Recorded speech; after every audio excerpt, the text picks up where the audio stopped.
Good afternoon.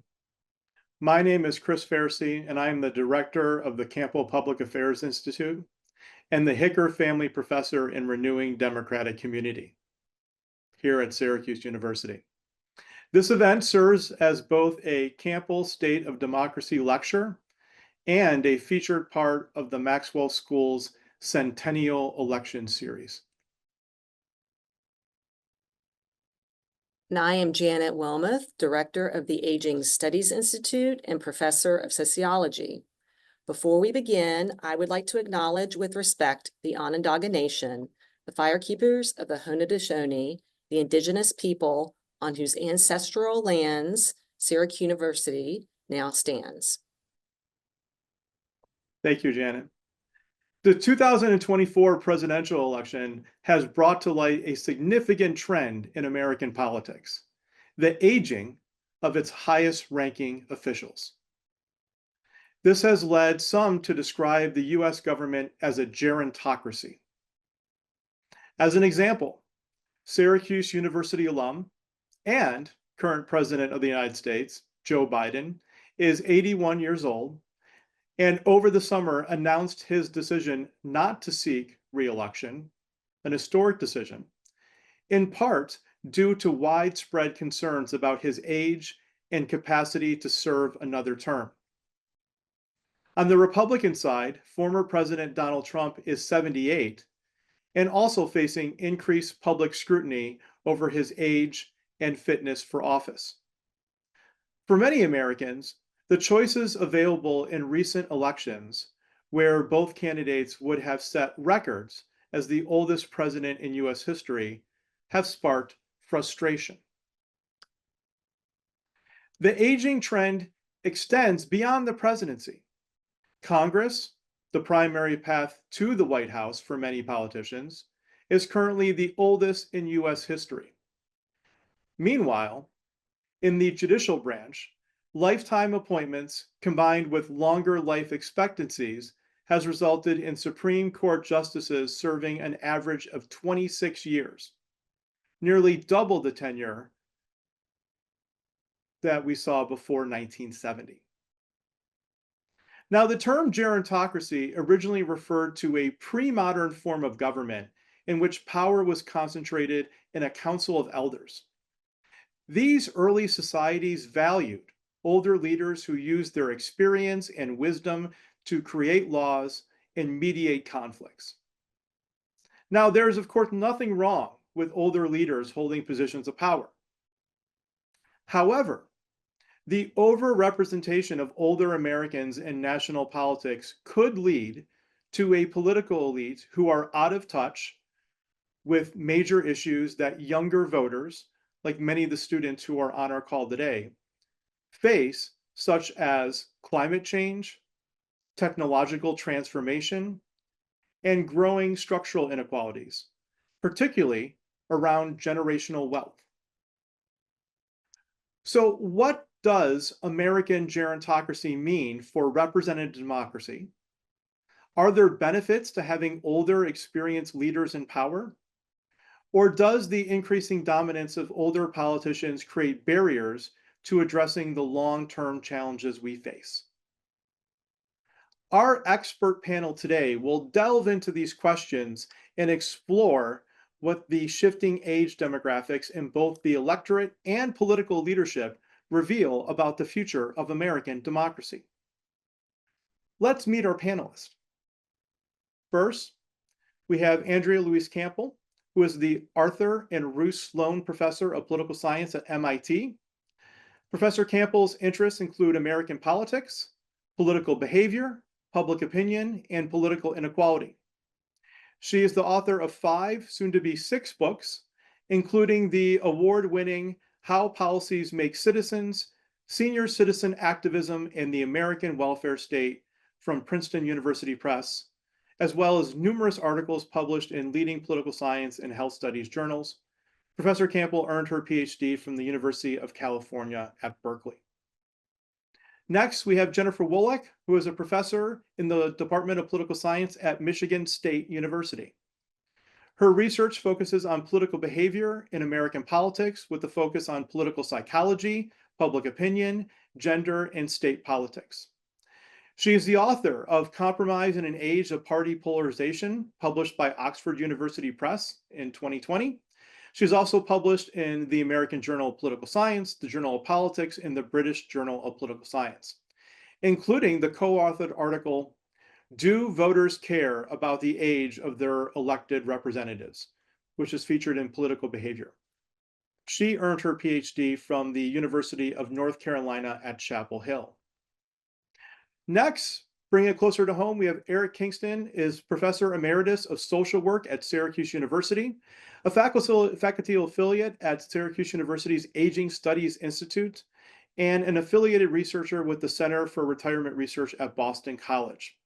Kingson served as a policy advisor to two presidential commissions, the 82-83 National Commission on Social Security Reform, the 1994 Bipartisan Commission on Entitlement and Tax Reform, and on President Obama's Retirement Security Policy Advisory Committee, along with the Social Security Administration's transition team. He has also recently run for political office himself, something that we're going to talk about later this panel. He received his PhD from Brandeis University's School for Social Policy and Management. Finally, we have Andrea Berg, who is an assistant professor of geriatric medicine at Upstate University in Syracuse, New York. She received her medical degree from George Washington University Hospital, served her residency at Yale New Haven Hospital, and had a fellowship in geriatric medicine at Beth Israel Deaconess Medical Center, which is part of Harvard Medical School. Our format today will be that Janet and I will moderate a 15-minute conversation with our panel, and then in the second half, we will take questions from you. So as you have questions, please send your questions into us through the question and answer box, and we'll try to get to as many as we can in the second part of our event. So let's go ahead and begin. Andrea, I'd like to ask you the first question. So in the introduction, we laid out about how older Americans are disproportionately represented among national political leaders. What I didn't mention, though, is that older voters also participate at higher levels in American politics than other age cohorts.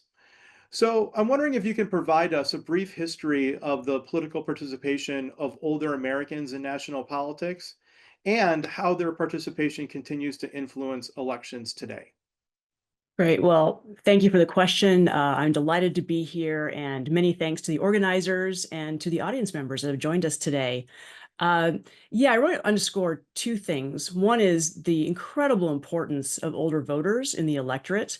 I was just looking at the data from the University of Florida Election Lab, and voters 60 and over were 35% of the electorate in the 2020 presidential election. That's an astonishing share. And what's interesting is that if you compare, say, 1988 with 2020, many age groups have increased their turnout rates.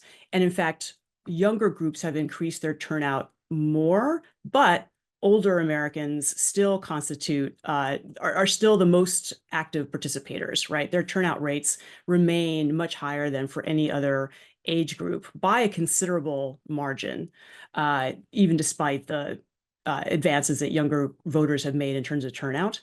Now, we might wonder, why is it that senior citizens are so participatory? And what's interesting is if you go back to the 1950s, when political scientists like me have the earliest data about turnout by age, older Americans were not particularly noticeable as uber turnout voters. That in fact, senior citizens were the age group least likely to turn out. They worked on campaigns at relatively low rates. They made campaign donations at relatively low rates. Then if you fast forward to today, senior citizens are really the uber participators of American politics. Not only do they turn out at higher rates than any other age group, but also they make campaign donations at a greater rate and work on campaigns at a greater rate. So we might wonder what changed.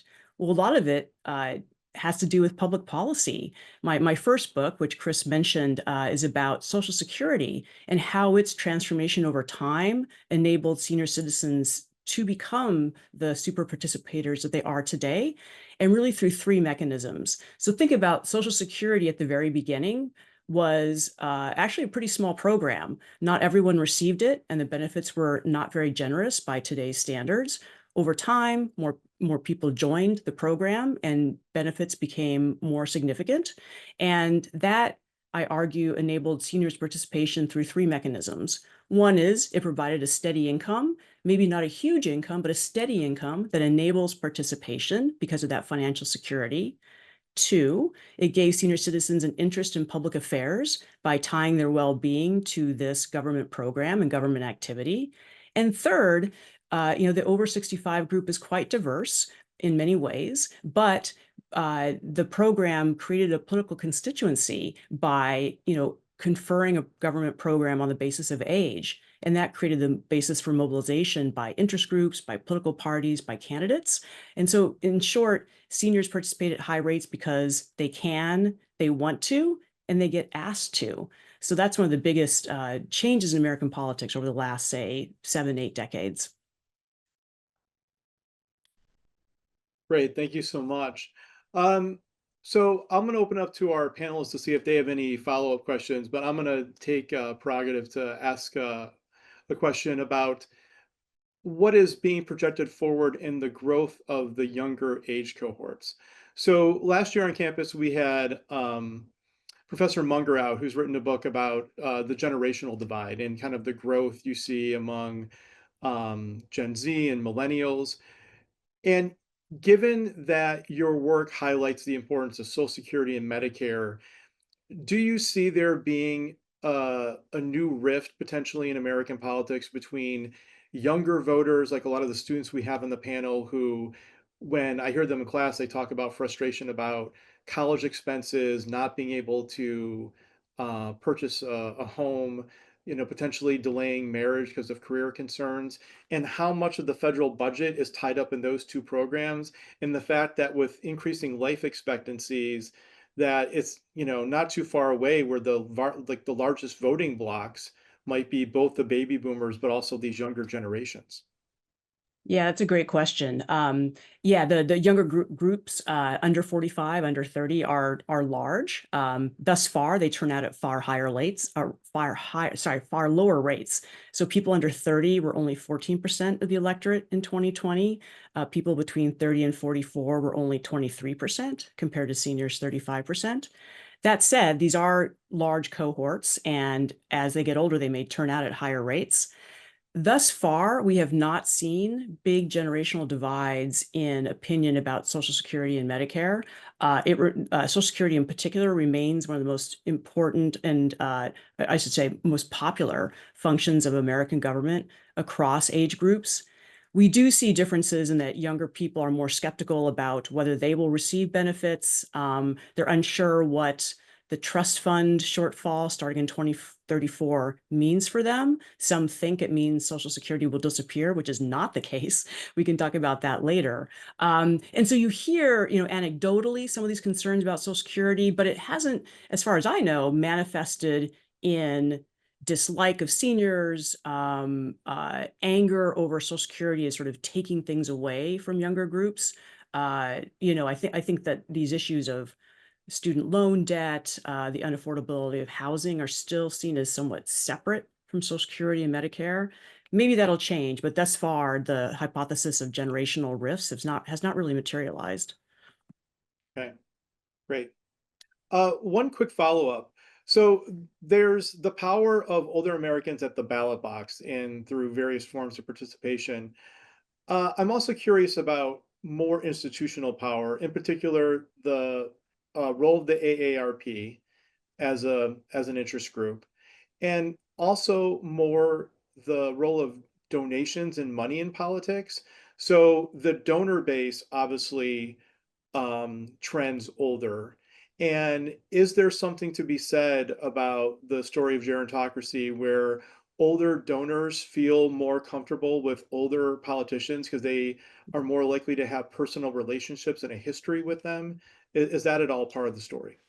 Oh, that's interesting. Well, it's certainly the case that that really large donors do have long personal histories with candidates. There was great work that was done by Ben Page with some co-authors where they interviewed truly rich people. And not only do those truly rich people turn out at basically 100%, but many of them give large amounts of money and personally know representatives and senators and presidential candidates, right? So do older voters who donate, donate at higher rates feel more comfortable with older politicians? I haven't seen any direct survey evidence or interview evidence on that per se. It might be more that it's about what do these candidates champion, what are their issue stances as opposed to their age per se. I just suspect that. Great. And then just about the AARP, about their role, like are they considered to be a heavily influential interest group in DC? Oh, sure. AARP is the largest membership in the United States, and about half of people over 50 belong. It is an influential lobby, and certainly the concerns of senior citizens are important in DC.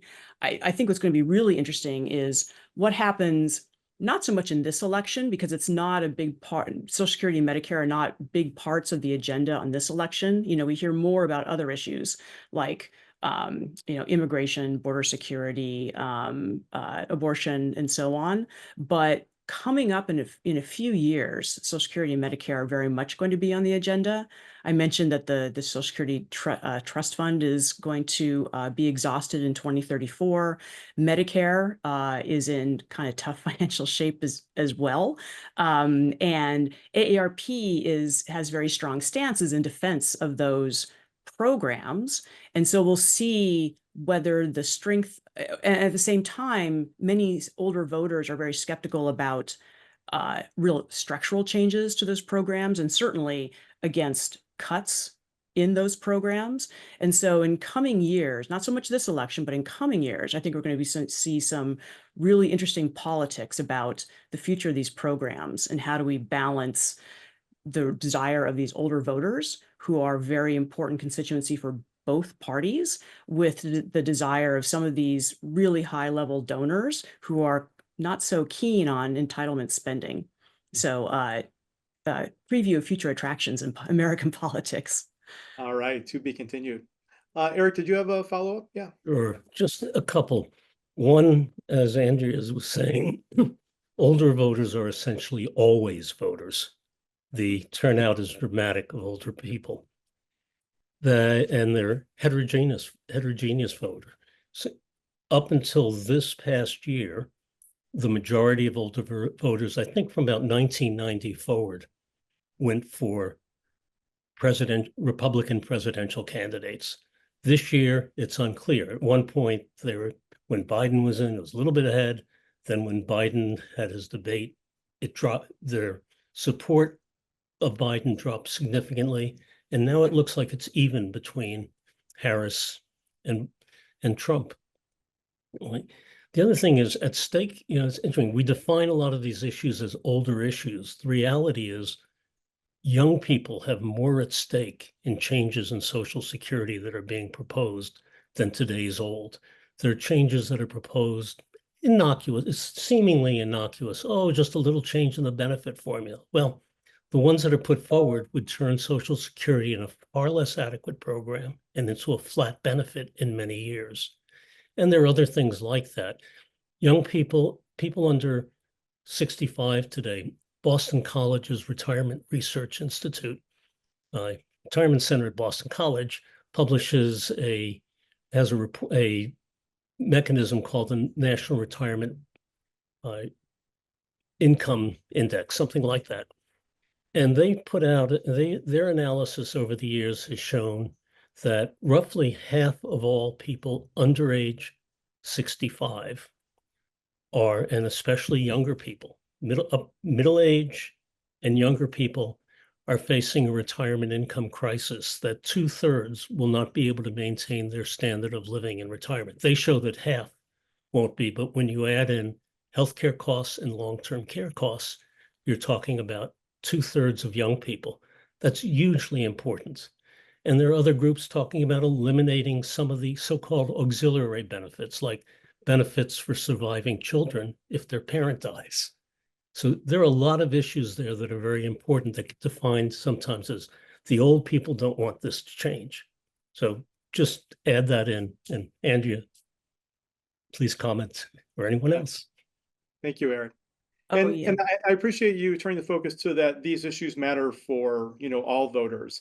And Jennifer, I'm going to turn to you because you study all voters. And in particular, you study voter perceptions of candidates across different demographics.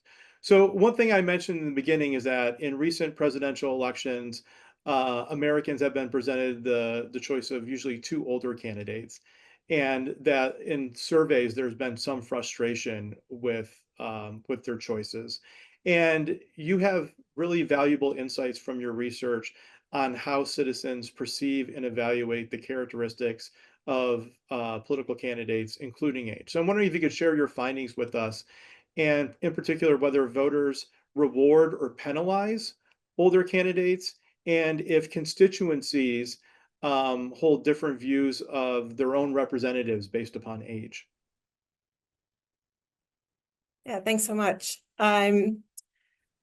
A lot of domains in the world, youth is valued. I mean, just watch all the commercials in the world and you'll just see how, we're celebrating the youth and the vitality and the energy of young people. And there's an assumption, we have like implicit biases that we favor youth over old. And you might think the same would be true in politics, but it doesn't seem to be. And the stereotypes we associate with youth are not necessarily those that translate very well to politics. And the stereotypes we have associated with being older are actually quite good for politics in a lot of ways. Being older is associated with being wise, with being distinguished, with having experience. And those are things that have been long valued in politics. And so I was interested to kind of explore whether people really favored older candidates because of their experience, because of what they represent as being more accomplished and having more experience, or whether there was, real biases against young candidates. In the state of Colorado, there was a ballot amendment on the ballot for people to vote on. And it was about lowering the age requirement for serving on the state legislature. State of Colorado had a higher limit of need to be 25 to serve in the state legislature, and they wanted to lower it to 21. They had one of the highest age limits in the country, and lowering it to 21 would put it right in par with the other states. And Colorado voters, 64% voted no. And at the time I was working in Colorado and I polled my students on it. I'm like, you guys surely support this, right? And they're like, no, this is a terrible idea. Like, this is you're stepping on your own political futures by putting off your political careers for extra years, a room full of political science majors. But there is also this sort of bias against youth. And so that's where my research on this sort of began, is trying to understand whether we do really have doubts about young people. And so I did some experiments and I created an identical candidate profile. This person is running for the state legislature. Here's their background. And the only thing I varied was the candidate's age. Some people read about a candidate who was 23. Some people read about a candidate who was 77. And some people read about a candidate who was age 50. And then I asked people, would you vote for this person? And what do you think of this person as a candidate? And I found no differences in age. So everyone was equally likely to vote for the candidate, whether they were 23, 50, or 77. So even though people say a lot about disliking old candidates and being skeptical about young candidates, everyone was pretty keen on voting for candidates of all ages, and it was not dependent on age. Young people didn't prefer the younger candidate. Old people didn't prefer the older candidate. Everyone was kind of open to voting for a candidate regardless of their age. The only age differences that emerged were about the stereotypes people brought to the candidates. And so the younger candidate was seen as less experienced. The younger candidate was less likely to be seen as qualified for office. And the young candidate was a little bit less likely to be perceived as liberal, more likely to be less likely to be perceived as conservative. So these are all biases that might potentially hinder young people's candidacies if they seek office. But at the same time, people seem willing and open to vote for these younger candidates. I also looked at kind of the real world observational data side of things and seeing about whether people dislike members of Congress once they get old. And so for that, we turned to survey data. And with surveys, we can just kind of say like, okay, here's what people think of their members of Congress.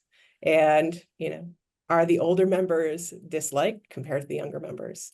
So control for all the other things that we know differ by members of Congress, whether they're the same party as you, their demographics, their kind of position in office, their seniority. And in that case, we do find an age penalty. Older members of Congress are slightly less liked compared to younger members of Congress. Now, it's somewhat skewed because there's very few young people in Congress. Less than 10% of the current Congress is people under age 40. But even so, like there is about a 2% penalty for an 80-year-old member of Congress compared to a 30-year-old member of Congress. So younger candidates or younger office holders are slightly preferred in that situation. And here the penalties were conditional on age. The oldest demographic in the sample did not care about the age of the member, but the youngest people in the surveys did. The greatest penalties for being old in Congress came from voters in the youngest cohorts. So there's probably biases in both directions, some apprehension about young people and some reservations about old people, but the effects are often very small. And there's actually a lot of room for candidates of all ages in the current political space. Great, thank I'm you. tempted to say they all dislike the people in the middle age. No, that's the best place to be. I know. It's a very exciting time to be middle-aged. That's That's the golden era for politicians, huh? Right. So I wonder if you can help us kind of reconcile. So seemingly no age penalty for candidates, but seemingly an age penalty for representatives. Is that a kind of a level of abstraction where people are presented a fictional candidate on a survey? They can maybe imagine someone who they admired who was older, and therefore that's what they're thinking about. But for the representative, they know who that person is, and they have their own opinions about their abilities, or what explains the disconnect? It's hard to say. I think that there's always sort of a gap between what you would do in theory and what you do in practice. I think that if we look at the history of presidential candidates, we can kind of see how age only sometimes matters. We've often had candidates running over age 70, and only sometimes do we critique it as being an issue. We made a big fuss about Reagan being the ripe old age of 69 when he ran in 1980. And then again, when he ran for re-election, but he won re-election soundly in 1984.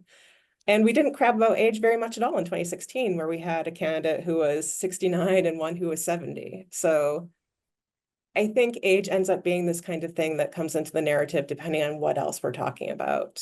In the case of President Biden, here's a candidate who was widely critiqued for his age, and that was not a surprise when he ran in 2020, right? Like everyone knew he was old then, and it wasn't really talked about in the same way. But as he sought re-election, suddenly those extra 4 years were making a difference. And I think it's more about what's going on in politics in the moment, and that, there's sort of often weak enthusiasm in the party for Biden. And so age became something everyone could talk about. In an electorate where people don't know a lot, if you ask the average American to name the 3 branches of government, they can't. And so when people are asked to kind of explain their views about politics, they're often scrabbling around to find whatever they can talk about, and age becomes that conversation when they don't have other things to say. So I think that's some of the mismatch between kind of the aggregate patterns versus what we might see in any particular candidate evaluation. Yeah.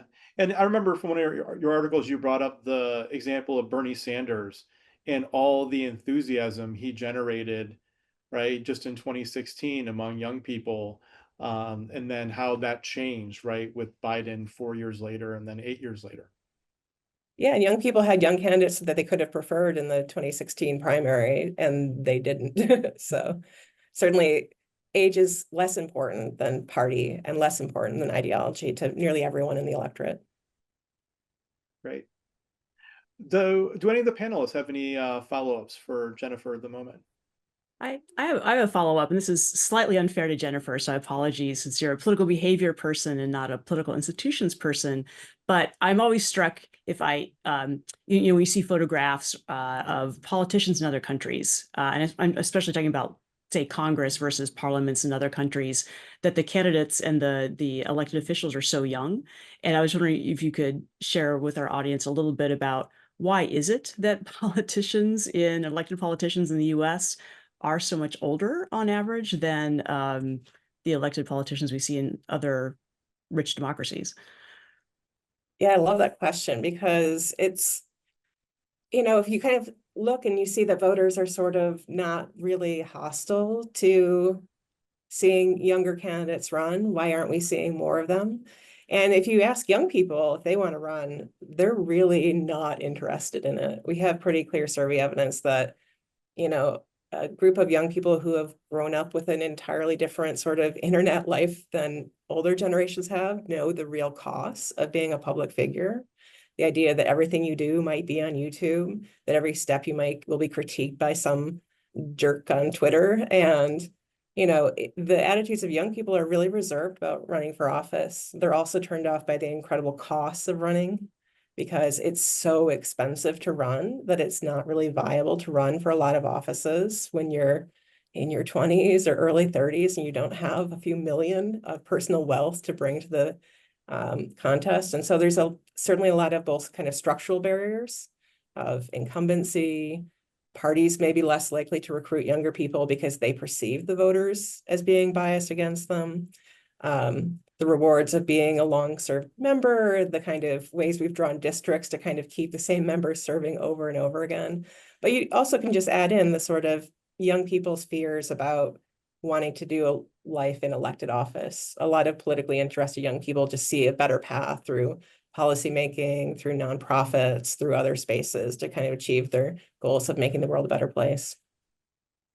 Yeah, that's super interesting. Thank you. I have a young colleague once who ran for office and asked the Federal Election Commission, could she use some campaign donation money to pay for childcare because she had young children, and it was very difficult to balance caring for young children with electioneering and campaigning. So yeah, barriers for young people seem pretty formidable.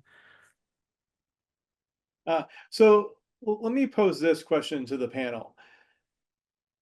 In reading, especially Andrea and Jennifer's work, I kept on coming back to behavioral explanations versus institutional explanations.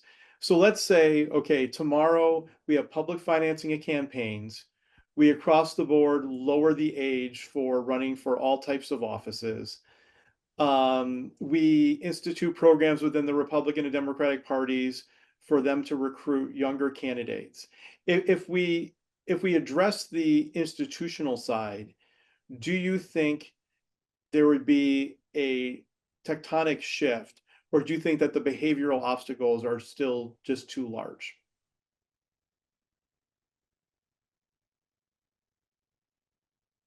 It's such a different world that you imagine. It's hard to imagine that happening. There's so many different things to happen. I'm always encouraged, like, those in the room who are college professors, there's something magical about spending all of your time talking to people who never age as you continue to age. And young people today continue to be inspiring in a lot of ways. They've seen a world, they're very discouraged about the future in a lot of ways, but they're still also very interested in affecting change. Like the students I meet are really impressively trying to do all the things at once. They're trying to really strive and make great careers. And so I think if you made politics a little bit more of a hospitable place, you would see more young people running for office. So I think that would be a change in the right direction. I don't know how fast it would go, though. Yeah, it's interesting to think about which of these institutional levers might potentially have the biggest effect. Like public financing of campaigns, I think would have a major effect just because now a lot of candidates are older because when you have to raise money privately, it's easier to raise money if you have affluent friends and colleagues, right? And you're more likely to have affluent friends and colleagues if you're older, and then you yourself are moving in those circles, whereas young people on average have lower salaries and so on, and as do all their friends and colleagues, right? there's still the issue of sort of opportunity cost. It's not just about the raising the campaign money, but there's also, as my story about my young colleague who is running for office points out, that there's the opportunity cost of like, are you in an occupation where you can sort of afford to take time off to run for office, right? And not all occupations lend themselves to that. And oftentimes when you're younger, you're at a stage in your career where if you were to take a break, it would be detrimental to your future, if you weren't to succeed gaining office. So it's interesting to think about like which of these institutional levers could really encourage young people to join in politics more. Yes. So I want to ask one more follow-up, both about candidates running for office, but also how they operate once they are in office. And this gets to something, Jennifer, that you said about the age in which you came up in politics, right? And as you said, it's a joy to be a college professor. But when I talk with my students in Intro to American Politics, some of whom are on this call, hello students, that they came up in an age where politics has been crazy, right? It's just been, it's been chaotic for the time that they have been attuned to political life. And if you look at some of, the leaders, Biden, Pelosi, as an example, when you hear them talk, they seem to have kind of an undergird of more trust in the system, more trust in institutions. And if you're a younger generation, there's little reason for you to have that trust. So I'm wondering how that affects both, how older politicians operate in office, their willingness to run, just the experience they had with the systems and the system's ability to solve real problems, versus if you're 80 or if you're 20. Tell a short story about Bernie Sanders. You're going to ask me about my run for Congress. I'll tell you that, of course, later. Yeah. While I was running, Bernie came up to Syracuse and did a special event for me. I was very honored, one of very few people he supported. The interesting thing was he wanted to meet with young people privately before he spoke. And his questions, he went around, introduced people, said, well, any of you thinking of running for office? And they went around the room and said different things. And one woman said, I am, but this time around in Rochester, I'm going to be a campaign manager, I think, because I need to learn more. And Bernie said, why won't you, why won't you? He said, well, I don't think I'm ready, whatever. He said, run. He said, do you know what percent of the population I got when I first ran for Senate in Vermont? Someone said 2%. He said, no, 1%. The second time I ran, I had 2%. And that woman actually did run and won a seat in Rochester on the city council.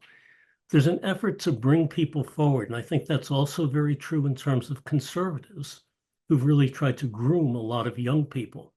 And so that's important. It's hugely important to have young people in politics. It's also to the credit of many young people who have been fed the pablum, the story of Social Security, Medicare is going broke, these institutions are horrible, but they support them. And that's in the public opinion polling.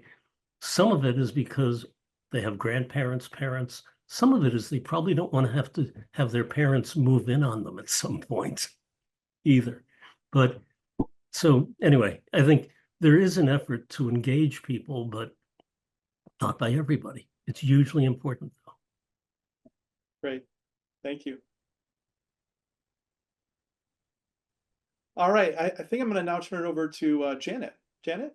Thank you, Chris. So Eric, we do have a couple questions for you about your experience running for office and whether age factored into your candidacy. Also, I'd appreciate if you'd elaborate a bit more on what we've already touched on, which is thinking about why the electorate and the press are so concerned with the age of candidates, instead of focusing more specifically on factors that are related to performance of duties associated with the elected position. What is it about age? What are people trying to capture when they think about age when discussing candidates? Thanks, Janet. Those are really useful, good questions. Let me start with the first part, running for Congress. I was 70 when I ran, and it was an extraordinary opportune honor, I would say, but also a lot of work. Going back to the campaign financing issue, raising money is horrible. Calling people up on the phone. Some of the times I felt like I should write checks out to the people who were writing checks to me after I heard where they were. And it's a very difficult part of the process of running. And as I think Jennifer said, it's especially hard for younger people, especially hard for younger people who don't have wealth in their family or political connections of some sort. Not so for the others. So that's an issue, of course. In terms of ageism or being thought of about in terms of age, when I first walked into the Democratic Congressional Campaign Committee, there's this young guy, pardon, in his late 30s, I shouldn't say that, but I'm 78, so that's the way it is. And there was this young guy who kind of says to me, and he was the head of the campaign recruiting, he said, "Eric, I want you to know, I don't care what your views are. I only care if you can win. We don't care. We only care if you can win." My 1960s mind was going, you, whatever, you blankety blank blank, that's what's wrong with the Democratic Party. It's lost its soul. And I think that's a piece of it. There's a lot of, and I think that's a piece of, there's a realistic thing. When you invest in a candidate, you kind of would like them to be in office for a while because of seniority in the House of Representatives and the Senate. And that's a realistic concern for both people who make contributions and for political organizations. At the same time, well, I'll laugh.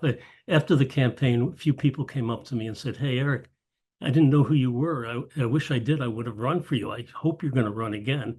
The first time it was said to me, what came to my mind is absolutely every 70 years I run for Congress. So I have 62 more years to go. But I think there is an attitude, but I think also the comments that were made by Jen and Andrea about some sense of centeredness that sometimes, at least for me, came in being older, and maybe wisdom.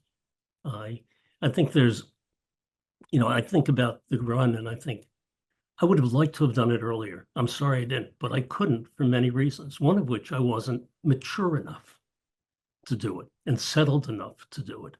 So it turned out to be a good time. I don't mean fun, but a good time for me to have run. Although to win in Congress, you have to run twice and you have to keep at it. So that is, well, that's the key. Those are sort of the lessons. I ran into a few comments, but not much. I don't think I was harmed in any way by age. But I think, some people might say, "Hey, this guy's old." There were 3 candidates that came in second with 31%. I wanted to win, but I didn't. And that was the other piece. It was okay. It was, it was not, I still wish I had won, but it feels fine. Life goes on in good ways. I was back at the university. So that's one piece. The question on, the second question, Janet, could you repeat the part on age again? Yeah, I'm wondering if you can put on your hat as a gerontologist and kind of unpack what it is about age that it serves as a proxy for other things that people might be concerned about. Okay, and I think Andrea started off by saying heterogeneity is the core thing about age of everybody, millennials, baby boomers, whatever. There are all sorts of people there. We used to say old people are conservative, they vote conservative. Well, that's because the old people we're talking about were out of the 1950s and the silent generation. Now there's a cohort transition, and the older people of today, on average, are more liberal. It doesn't mean they're liberal, but they're more, they're trending somewhat in the middle or more sometimes towards the left. But there's also, we talk about age, so we should be talking about cohort transitions. There are different cohorts of older people, and their views are structured by those cohorts. But not only by age. There's something I'm going to say. The notion of ageism, which Robert Butler brought to our attention, who was head of the National Institute on Aging and many other things, and Maggie Kuhn, who folks probably don't know, but who was called the wrinkled radical, called herself that. They emphasized how aging is a pernicious kind of acceptable bias. It's one of the few things we can say about people, oh, they're too old, or this or that, without really, or those old people, whatever. Just like you can say those young people, whatever. It's a real problem because we all age. It's really a sense of we're training people if we say folks who are too old can't operate in the political system. We're saying anyone at a certain age just can't do it. And we see this come into intellectual discussion. There was an op-ed in the New York Times recently by a Yale professor, which said, who comes up with the comment, in government, the obvious remedy is an age maximum for office to match current age minimums. And they are not unfamiliar in the world's political history. So anyway, he goes on, but that notion is pretty simplistic. There are many age, certainly capacity is very important. I know Andrea knows much more about this than I do. Capacity is a concern, clarity, morality, competence. These are all variables that are very important. And age is kind of a minor variable when you get to that. It doesn't mean that there aren't some old people who aren't able to run because they have serious problems. But it's also true for some young people as well. But it's so. I think the problem with ageism is also we're teaching our kids to think about old in bad ways. Jen mentioned asking some questions. I did a survey with second graders, actually my kids' second graders. That goes back 40 years now, no, 35 years, and asked them some questions about age. And they said, well, old people are people who are 21 and over. And what's good about old age? What's bad about being young? You can't do what you want. What's good about being old? You can do anything you want. So there's that perception, but more importantly, there's a perception, and it has to do with gender issues to a certain extent and class, many things. We don't like wrinkles. We don't like losing certain capacities. But some things change as you get older. But the idea that somehow the older person is incapable of running for office is, to me, very silly. It would be like saying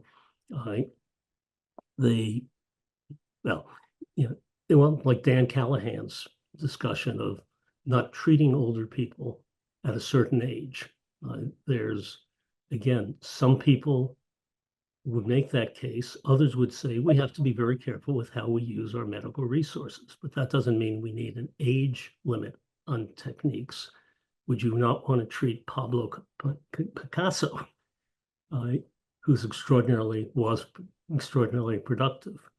So, a couple other comments. I mentioned that seniors are always voters, but even more important, people love this institution called Social Security. They don't really know what it is. They don't know that it provides the life insurance for our nation's children, basically the biggest life insurance. They don't know features of it, but they love it outside of Washington. In Washington, you get this kind of ideological perspective that sometimes develops and is pushed very hard. These programs can't be maintained. These programs are totally unsustainable. Well, we have a large number of older people a growth in the number of older people in the next few years, and then it stays about the same or even goes higher. And well, older people will increase by 25% maybe, and I have numbers, but The cost of Social Security, as an example, only goes up from what today is about 5%, 5.2% of gross domestic product to 6.2%. So that's a relatively small increase relative to the numbers of people. And it's hardly unaffordable. I think younger people have every reason, and older and middle-aged people have every reason to be very angry about where we are. And that's, I'm speaking as a value base. That student debt is outrageous. The cost, and I guess I should return some of my money for sure. But it's outrageous. It's a business more than it should be. Wealth has been accumulated at the very top, but we don't really go after that, and we really need to. There are things that can be done, and we ought to. If we're concerned about young people, middle-aged and old people, there's certain things we should have, like infrastructure reform, which we're getting. That's very important. So I'll stop with that. Thanks. Thank you, Eric. Do any of the panelists or others have follow-up questions for Eric at this point?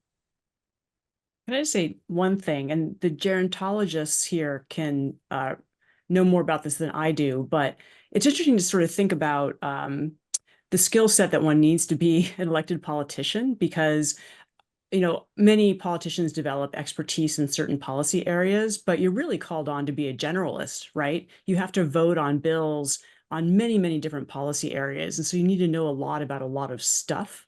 And I was just reflecting on there's, this work showing that as people age, that one advantage of aging is more that your mode of thinking is much, that you excel at synthetic thinking as you get older. And I was just thinking that might be quite advantageous for politicians actually to have, that the type of thinking that people are better at when they're older is the type that might be quite useful for a politician. I don't think any of the gerontologists who know about the nature of human cognition can comment on that.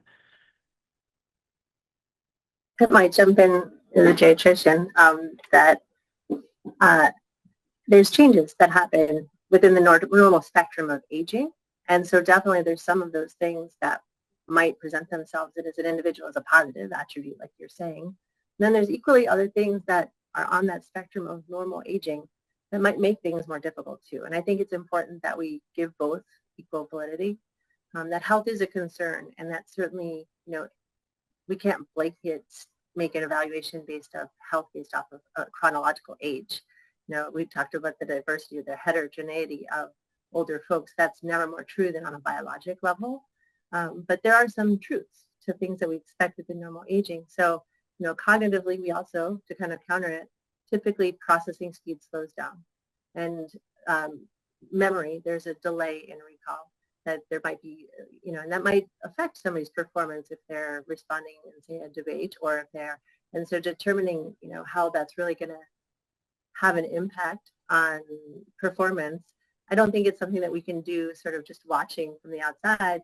But I think that when there's a concern that's triggered, then that we don't have a great system at this time, like a mandatory health or cognitive assessment set up at this time to address those questions. But right, there's some changes with age that, having the experience to draw upon, some features of executive functioning that they might get better over time. But there are some changes, reflexes, response time, processing speed that might make things a little bit more difficult on a cognitive level, even within that spectrum of normal aging.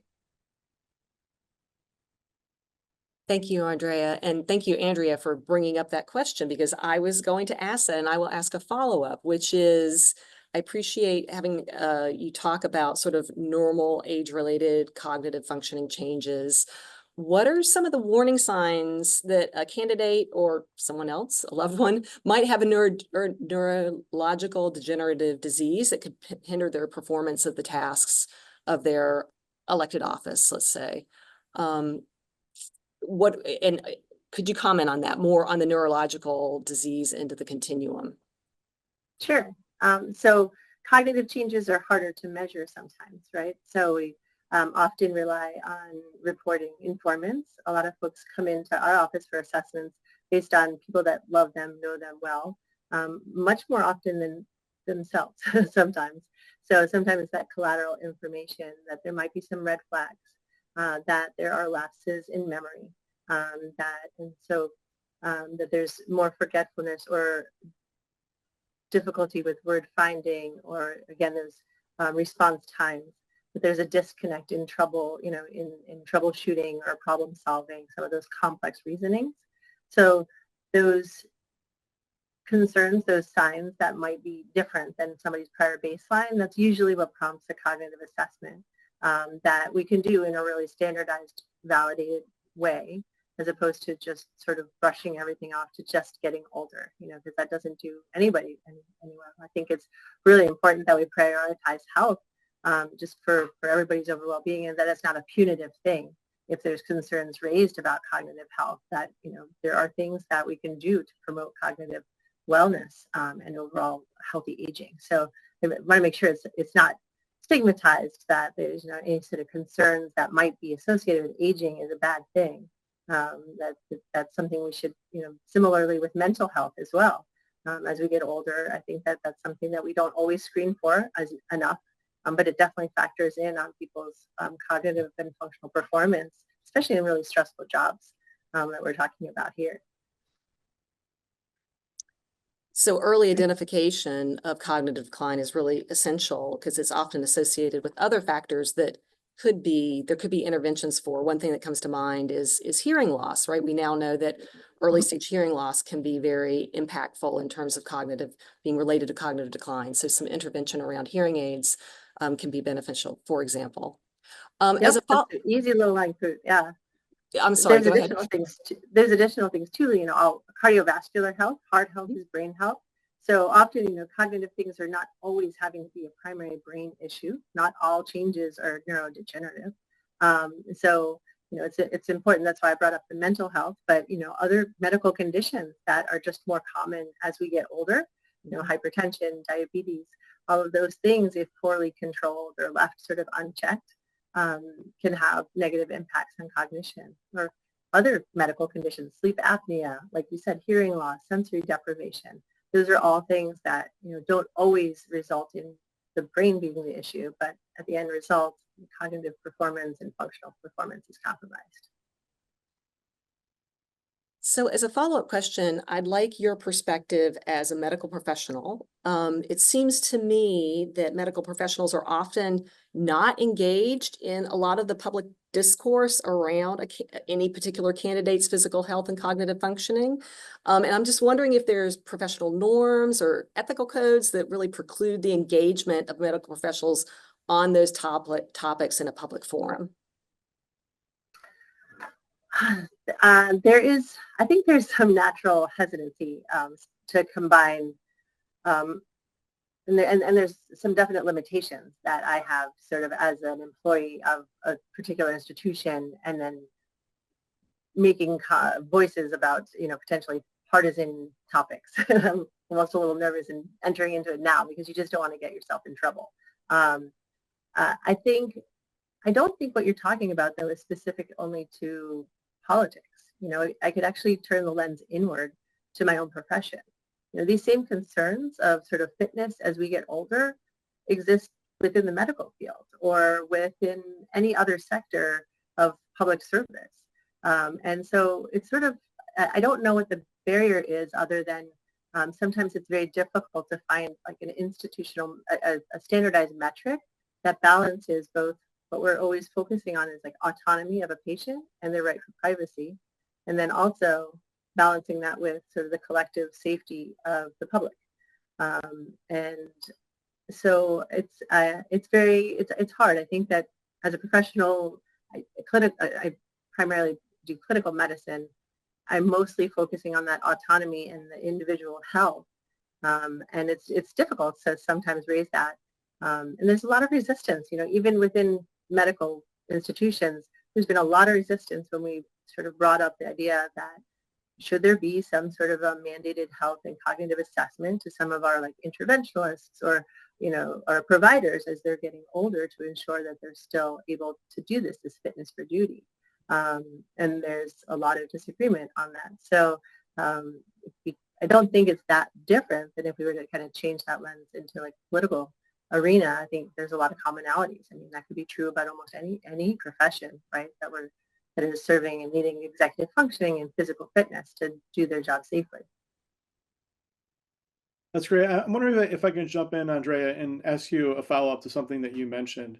So I'm glad that you brought up that, other professions have this issue too, right? Professors are notoriously, because of having to get a PhD, trend older as well. So you had talked about having these conversations with family members and even potentially people that they work with. So in linking this back to politics, I'm thinking about some of the political reporting around the time period after the first presidential debate and when President Biden decided not to run, as well as media reports around kind of the late stages of Dianne Feinstein's career, some of the conversations around Mitch McConnell's staff. So politically, there's reporting that you have staff who work with the policymaker day to day who might be seeing some of these things. When you are working with a patient and you're working particularly with a family member or someone who they work with, what types of advice do you have around the conversations that people have around normal aging versus some of these early signs?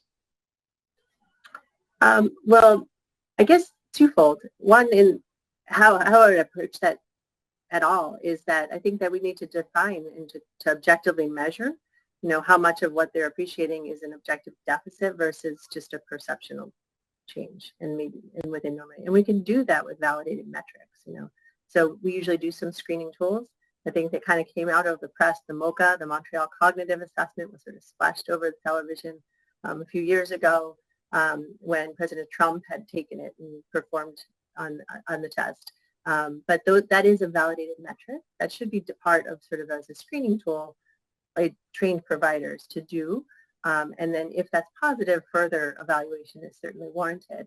If it's determined through, we do comprehensive testing, structural imaging, ruling out other causes. If there is concern, there's something underlying that we think, say, is neurodegenerative, then at that time, is your question, I just want to make sure I have it right. How do we communicate that with the family? Mm-hmm. Yeah, I mean, at that time, I think that it's really important to recognize there are things that we can do now we're starting to be able to modify, say, neurodegenerative processes. And certainly a lot that we can do to build up people's cardiovascular health, which also helps their brain health and their overall functioning. So I think that we always want to make sure that we're maximizing their health. But I think it's really important to also be realistic that if there is a progressive issue going on, that's discussed with the families or, with the patient or the individual so that they can plan accordingly for the future. There are certain people that have had to retire when they've come in with some concerns for changes. And that really factored into their sort of planning for their future, that they didn't want to defer things. I think that's useful information. So again, it doesn't always have to be punitive. I think sometimes that's very, it's very liberating for folks to realize, okay, I might not have all, the future might be different than I think it is, and I'm going to kind of plan accordingly differently. Great, thank you. So Chris, I think we have a few questions from the audience if we want to transition to that portion of the program. And I thought we might want to start with a question that we touched on earlier, which is, since there are age minimums for becoming a member of Congress, does the panel think there should be age maximums? If so, what age should that be? I would amend that question by adding, if there aren't age limits, then perhaps should there be mandatory health screenings, cognitive function assessments, maybe mental health assessments too. So I'll pose that, and then the audience member also raised the question of term limits, which I think is obviously related to age too. So I will let the panelists comment on that also.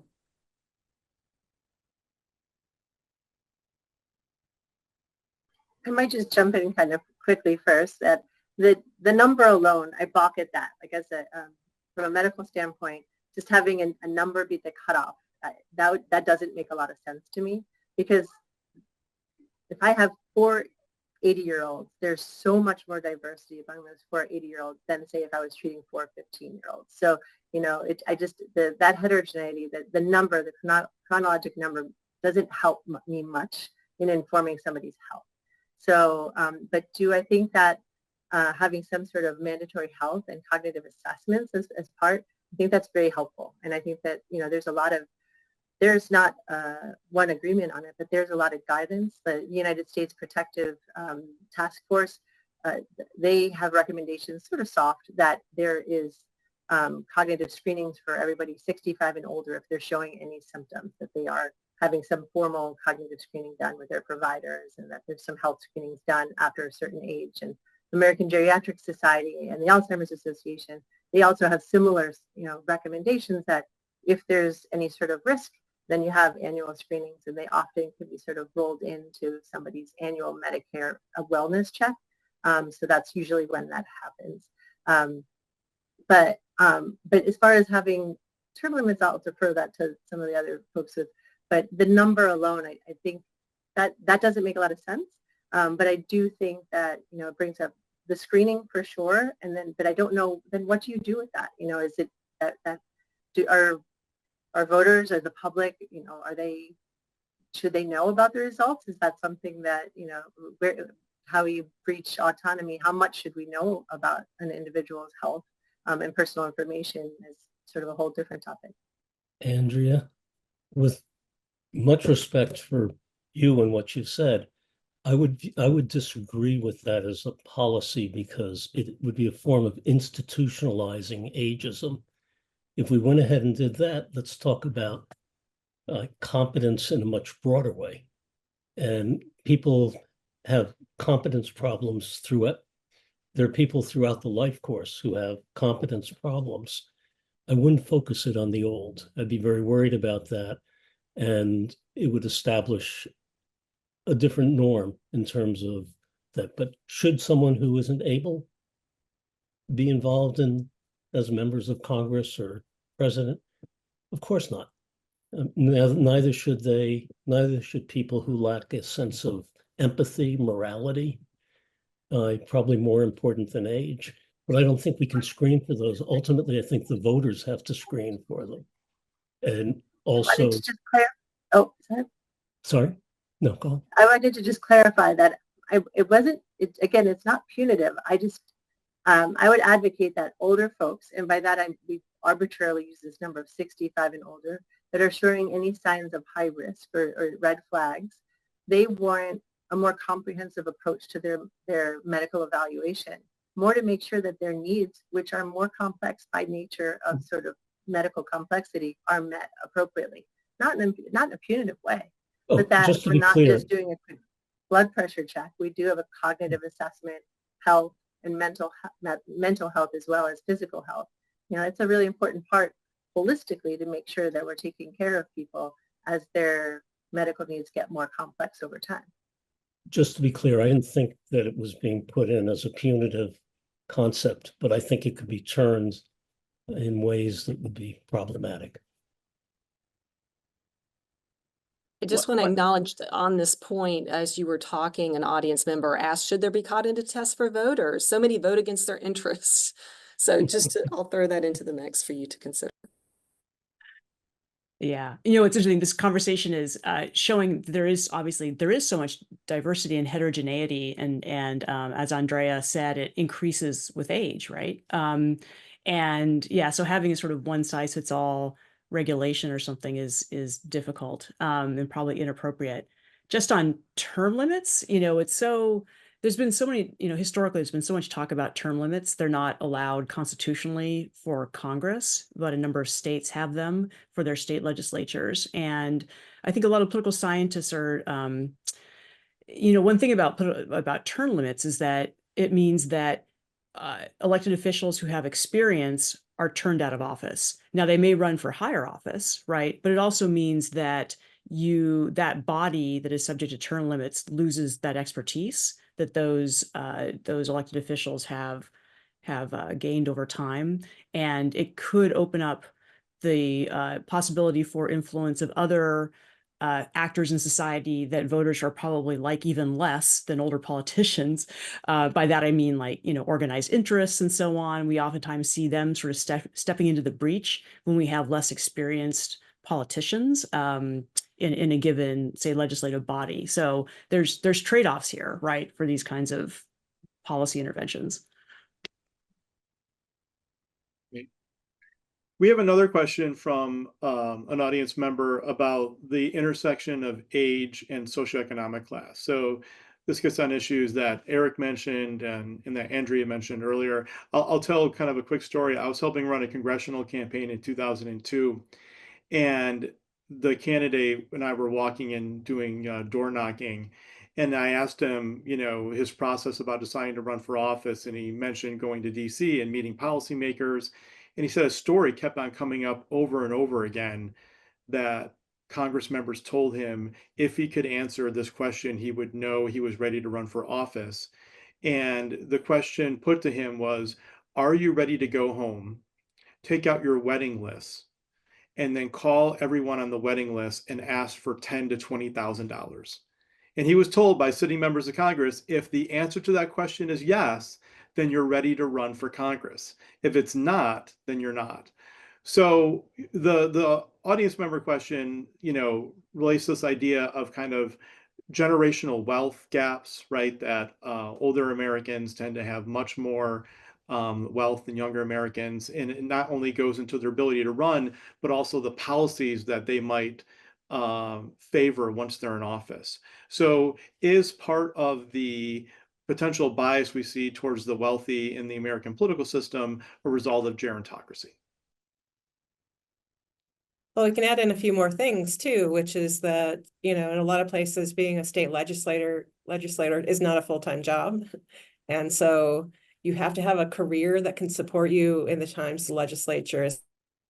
And that also closes the door to a lot of people in different kinds of working class professions. And so we have clear underrepresentation of people from working class backgrounds, and ability toward people who are lawyers or realtors or business owners who have the flexibility to be able to have politics as their side gig. So yeah, I would just underscore that I think my concern is less about age and more about these occupational and class differences, which are obviously, with class, there is some correlation with age. But yeah, running for office in the United States is only open to people who have inherited wealth, like Eric was saying, or who are in occupations, as Jennifer was saying, that allow that time off, or that give that flexibility, or that have provided substantial resources up until that point in your life when you decide to run for office. So that's my real concern. If you're interested in those class differences, there's a political scientist named Nick Carnes,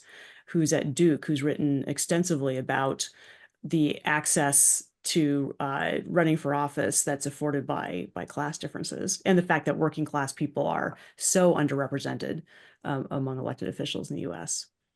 I would add that I think the problem has to do not with gerontocracy, but plutocracy.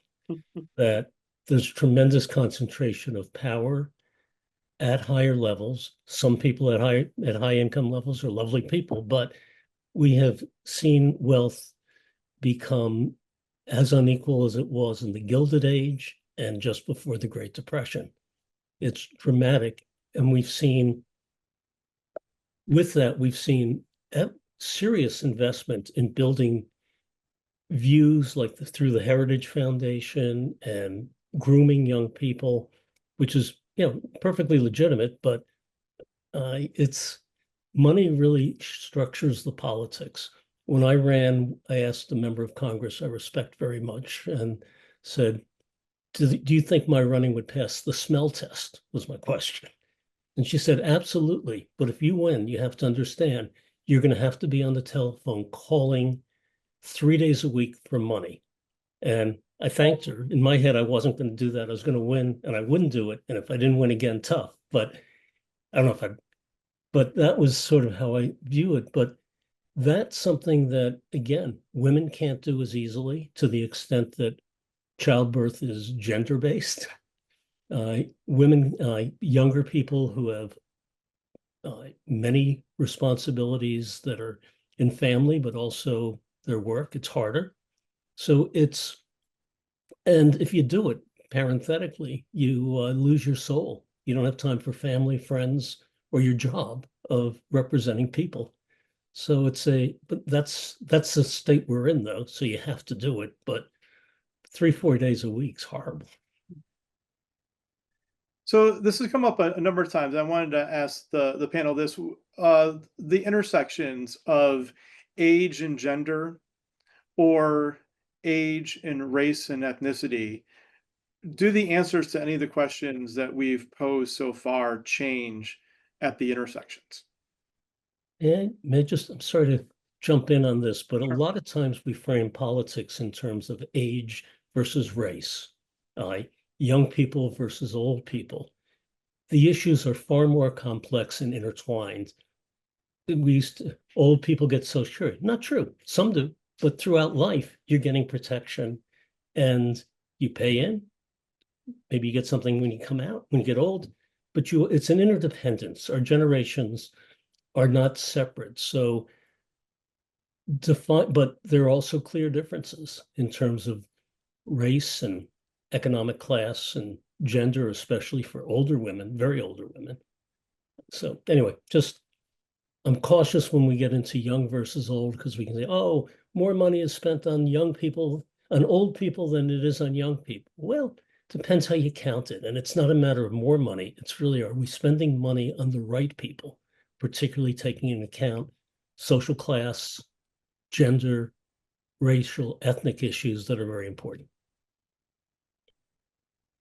Well, one thing I'll say about intersection of age and race and ethnicity, going back to the kinds of things I was talking about at the opening, in terms of turnout, the U.S. population is with every age cohort, as you get younger and younger, much more diverse by race and ethnicity, and how that intersects with politics is that it tends to be the case that turnout among non-Hispanic whites is much higher than among Black voters, than among Hispanic voters. And so one kind of electoral, when I talked at the outset about the very high turnout rate among older people, it's a combination of the fact they're older and that group has a larger share of white voters, whereas younger groups that turn out at lower levels, it's partly about age, but also about the composition, that some of these groups, Latinos and Black voters, turn out at lower rates. So you have sort of both things going on. There is definitely an intersection there. So do you anticipate that older voters will decline in power with the increasing diversity over time? Well, I'm not so sure I would say that. One thing that's interesting is that if you compare data back from, say, 40 years ago, and you look at sort of turnout by age, and at what age does turnout peak, what's interesting is that the whole graph has sort of shifted over to the right, if we think of age going from low to high, which is to say older voters, older voters are voting at high rates than their earlier counterparts several decades ago. And so I think that seniors aren't losing power per se. It's like they've actually increased because of maybe advances in health and medical care and so on, that the ability to vote, the peak has actually increased. And so they're still very well represented in the electorate. Right. So we have some more questions in the Q&A box. So one is about the experience between and the trade-off between experience and creativity with older candidates. And I want you to address this, but also when we're talking about synthetic thinking as you got older, I kept on going back to the work on Congress and how a Congress member isn't just an individual member, but is an institution. Right. And like the work of Rick Hall and how a Congress member's staff is very important in thinking about how a member represents their constituency. So you have, on average, older representatives, but they are surrounded by people in their 20s and 30s as their staff.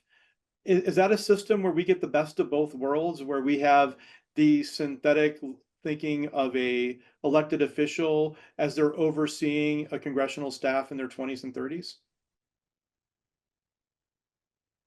Have we stumbled upon a good system as far as lawmaking and how to generate policy ideas? I don't know if it's good or bad, but the reality is Congress is run by young staffers just a few years out of college to a large extent, and right, left, in between. And that's extraordinarily important and useful in good ways. And oftentimes they become the next politicians who run for office. That's true. For young people on this call, if it seems daunting running for office yourself, it is absolutely true that all those staffers on Capitol Hill and in state houses and all over the place are incredibly young. So you can be helping make policy at age 22 if you'd like. It's pretty extraordinary, actually.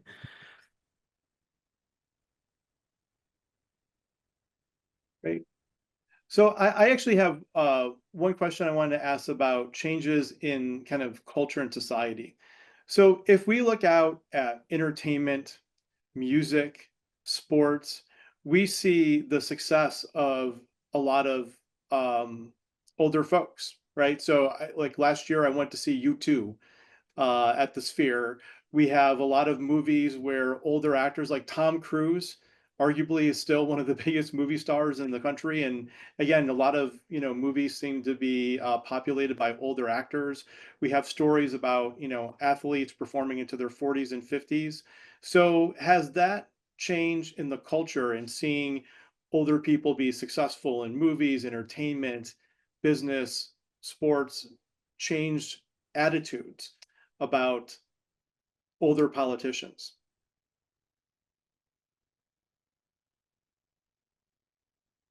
Well, I mean, it's not just age, it's just that every part of media better represents everyone than it used to be. I mean, the kind of sitcom version of the 1980s, 1990s is a very homogenous sort of depiction of America. And, the greater representation of older women in movies and giving them kind of meaningful roles is also coupled with greater representation of people of color, greater representation of people who are trans or LGBT, all the other ways. So I think that's kind of been associated with a rise in tolerance across the board. Like, certainly there's a long way to go in building tolerance, but we're in a better place than we were 30 years ago. And so that kind of level of progressivism is tracking with the kind of increased representation of a diversity of all sorts of people. Although one thing I'll say that's interesting is that, looking across, athletes and pop culture figures and so on, is that they are more diverse by age and race and ethnicity, whereas politicians still tend towards being, very large share are white, and as we've noted, older. And it almost seems like in pulp culture and these other arenas, there are barriers in politics, like having to raise money, et cetera, that we've been talking about, that don't. Obviously, there's barriers in these other fields too, but the market wants this diverse set of performing artists and everything else, and the market supplies it. Whereas, like, the market for politicians is kind of truncated in this weird way, just because of the need to raise money and so on. So they're really very different spheres because of these kinds of sets of incentives and barriers. So I think we have time for one more audience question, and then we're going to do our thank you. So Allie asked if current policymakers would welcome an influx of young candidates and young office holders. Depends whether the young people are running against them. I think that's part of it. But I think, anyway, it's hard to know. Well, I think if there's one message that was consistent across the panels, that if you are young and you are thinking about running for office, please do. The Bernie Sanders story was great, Eric. And at this point, I think we are running up against 1:30. I want to thank Janet Wilmoth for co-moderating and helping plan and organize this panel, and all of our panelists for their willing participation and insight into what I think is one of the most important topics in American politics today. I want to especially thank the Campbell Institute staff, Jackie Noszewski, Kelly Coleman, all the people behind the scenes who helped make this work, and the Dean's Office, especially Bethany Wallawender for all of her work with the Maxwell Centennial Election Series, and the help of Matt Coulter and all the IT team. So thank you to our audience, most importantly, for showing up and engaging with us. And we hope to see you with future events. We have another Campbell lecture series on October 25th that is co-sponsored with the new Washington, D.C. Center, the IDJC. We have Margaret Talev. We have Laura Barron from PBS NewsHour. We have Alex Thompson from Axios Political Reporting. We have Jenny Stromer-Galley from Newhouse, and Shana Gadarian from the Maxwell School. So we hope you join us for that in-depth discussion of media coverage of presidential campaigns and what potentially might happen in just 2 weeks after that event. So thank you all again, and have a great weekend. Thank you. Thank you, everyone. Thank you. Thank you. Bye-bye.